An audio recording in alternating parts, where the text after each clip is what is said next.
இந்த சத்தத்தை கேட்டு கொண்டிருக்கிற யாரோ ஒருவர் இந்த வார்த்தை உங்களுடையதாகவே இருக்கலாம். என்னுடைய சத்துருக்கு முன்னாடி நான் கேவலப்பட்டேன், எனக்கு எதிராளிக்கு முன்னாடி வச்சு என்னை வெட்கப்படுத்திட்டாங்க, என்னை எப்படி அசிங்கப்படுத்துறாங்க தெரியுமா?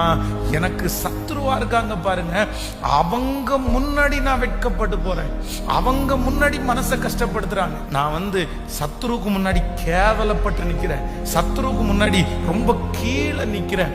இவன் முன்னாடி நான் வெட்கப்பட்டனே, இவன் முன்னாடி நான் அசிங்கப்பட்டனே, இவன் முன்னாடி நான் இப்படி போயிட்டனே.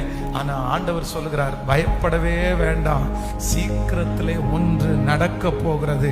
அந்த சத்துருக்கு முன்பாகவே கர்த்தர் உங்கள் தலையை, உங்களுக்கு ஒரு பந்தியை கர்த்தர் ஆயத்தப்படுத்தி, கர்த்தர் ஒரு பிளாட்ஃபார்ம் அமைச்சு, கர்த்தர் உங்களுக்காக ஒரு ஸ்டேஜ் அமைச்சு, உங்களுக்காக ஒரு காரியத்தை கர்த்தர் வாய்க்க பண்ணி, அவங்க கண்களுக்கு முன்பாகவே யார் முன்னாடி அவமானப்பட்டீர்களோ, யார் முன்பாக குறைவாய் மதிப்பிடப்பட்டீர்களோ, அவங்க கண்ணுக்கு முன்னாடியே தாவீதை தலையை எண்ணெயினால் அபிஷேகம் பண்ணின கர்த்தருடைய மகிமை இப்பொழுது இந்த செய்தியை கேட்டுக்கொண்டிருக்கும் போது உங்கள் மேல் ஊற்றப்படுகிறது.